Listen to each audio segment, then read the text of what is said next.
Hey now, all you middlemen!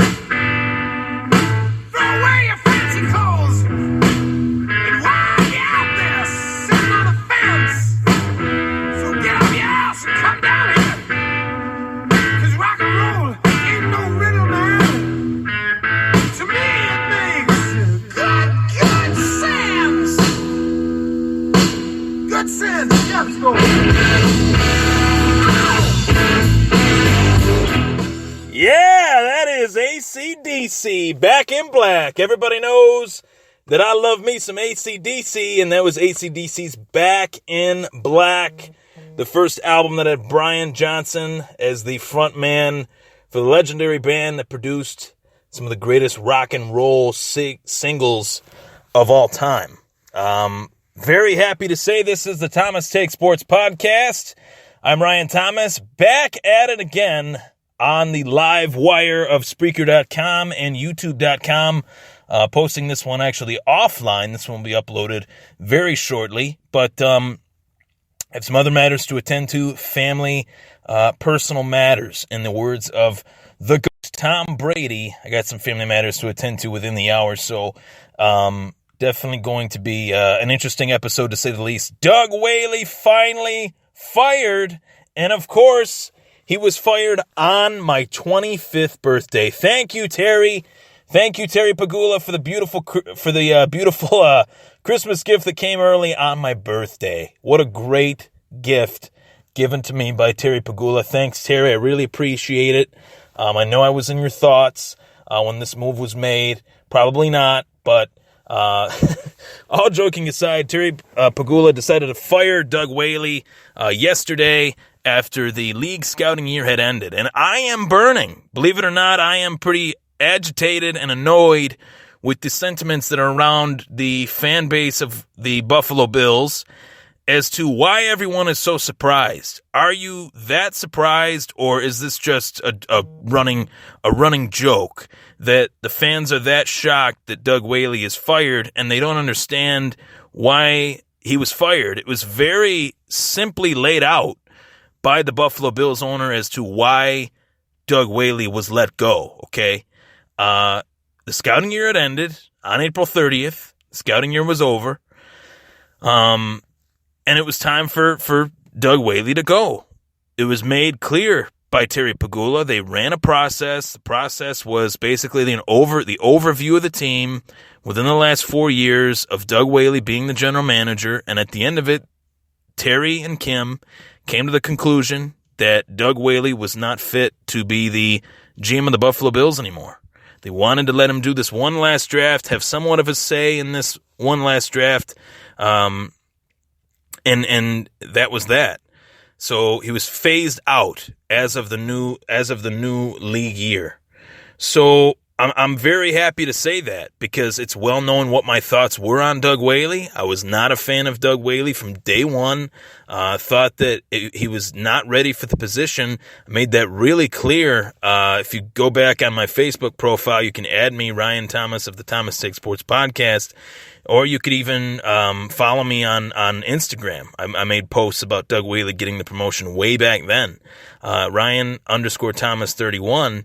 I said that Doug Whaley was not ready for this position, and he never was ready.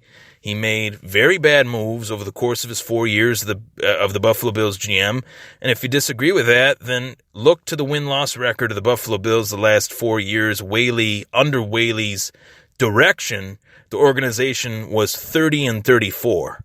So it was time to let him go.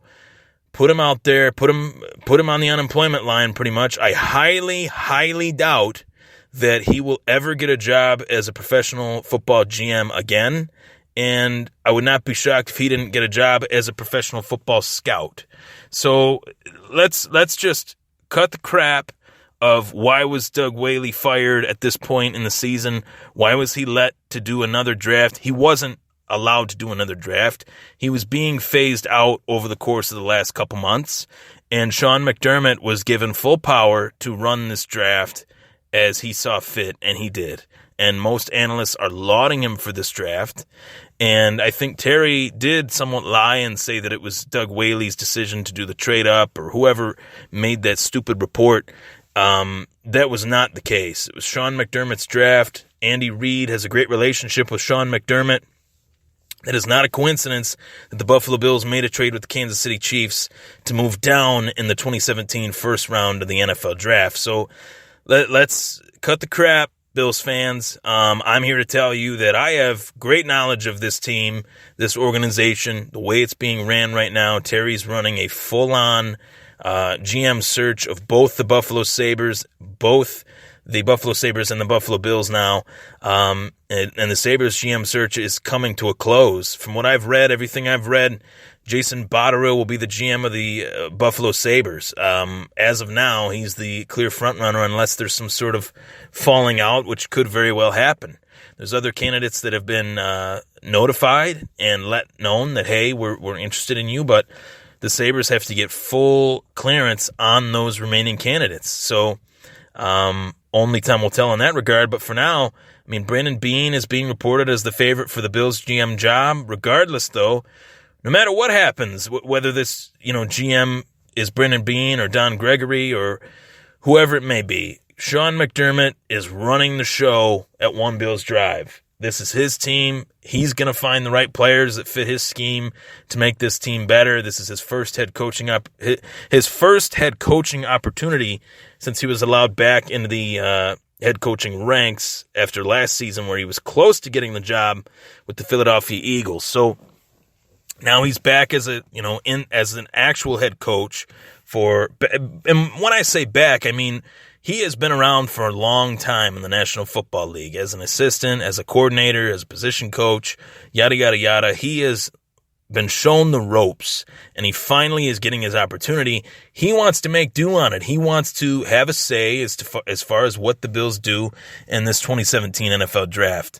I also wanted to let the people know that I've had so many messages of where do I get my information from. If you guys think that I'm that stupid to put out where exactly or who exactly gives me my information, you guys must think I was born yesterday, which 25 years ago, I was born yesterday, oddly enough. But in non-sarcastic terms, I'm not that stupid to put out who gives me my information. I don't have to tell you guys a damn thing. The only thing you guys need to do is listen to this show, stay tuned, stay updated, and trust me on the fact that I know what I'm doing. I've been doing this for a few years now. Know the fact that I do have people inside that building in my Rolodex and outside of that building in my Rolodex. So just know that, okay? This is not, amateur hour, so to speak. This is the legitimate, young and up-and-coming guy in my eyes, in myself, that is learning the ropes of this journalism business, and I will never, ever give out a source by name or by location or by whatever you guys have requested. So please stop with that. It's getting really old. It's really childish, really annoying, and it's just really stupid. So please stop with that, and we'll move on. So that being said, Buffalo Bills, as I stated, fired Doug Whaley. Terry has been under fire for very good reason.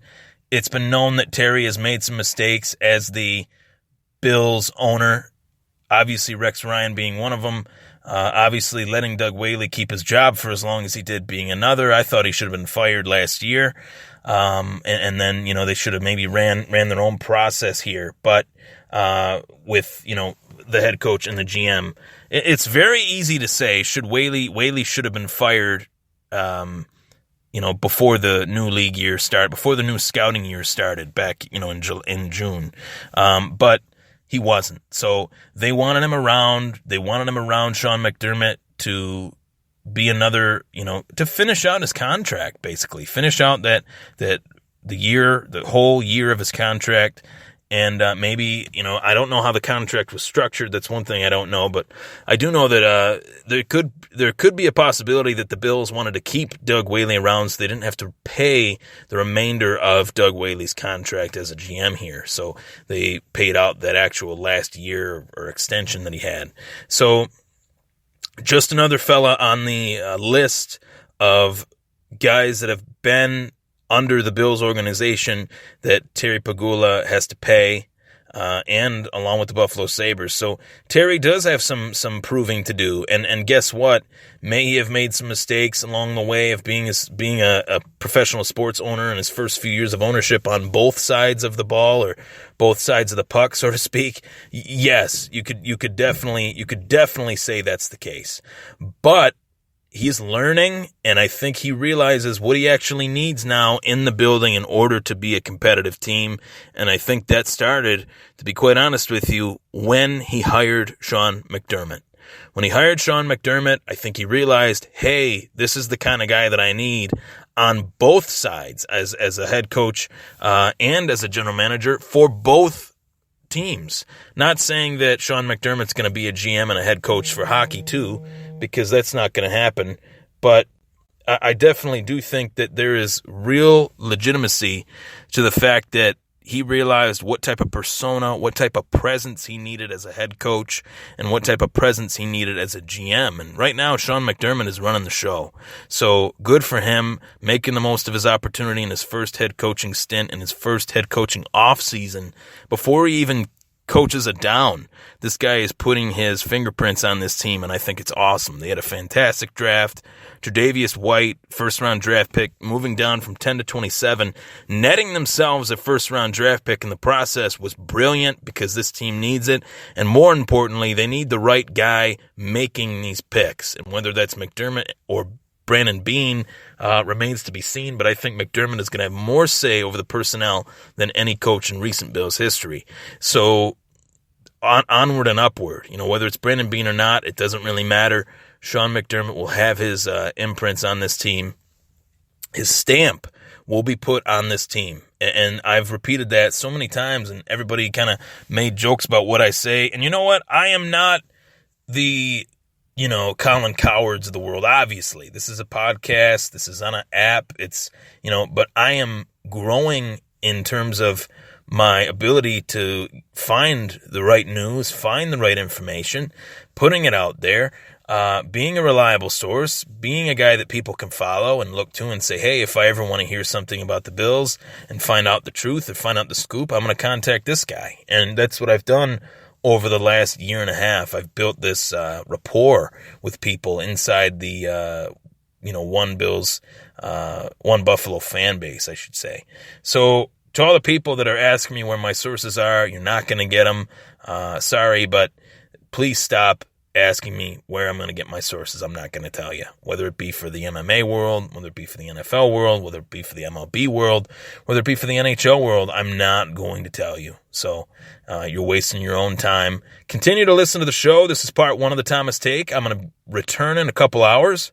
I have some family matters to attend to, and I will be right back shortly. So that next time I'm on, I will be on live, so you guys can tune in. I will be on the YouTube page at the Thomas Take Sports Podcast. You could actually type it in the search bar as Thomas Take, and it'll pop right up. So thank you guys for tuning in, and actually push subscribe on that subscribe channel, on the subscribe button on YouTube. That would really help you out. It would help me out a lot as well. It would help you out in terms of the fact that every single episode of the Thomas Take Sports Podcast is on that channel. So why not click that button, get access to every Thomas Take with the push of a button, and actually it'll notify you on your phone when a new Thomas Take is live and when a new Thomas Take is out. So thank you guys for tuning in. Really appreciate it. I will return with more Buffalo Bills and Buffalo Sabres talk.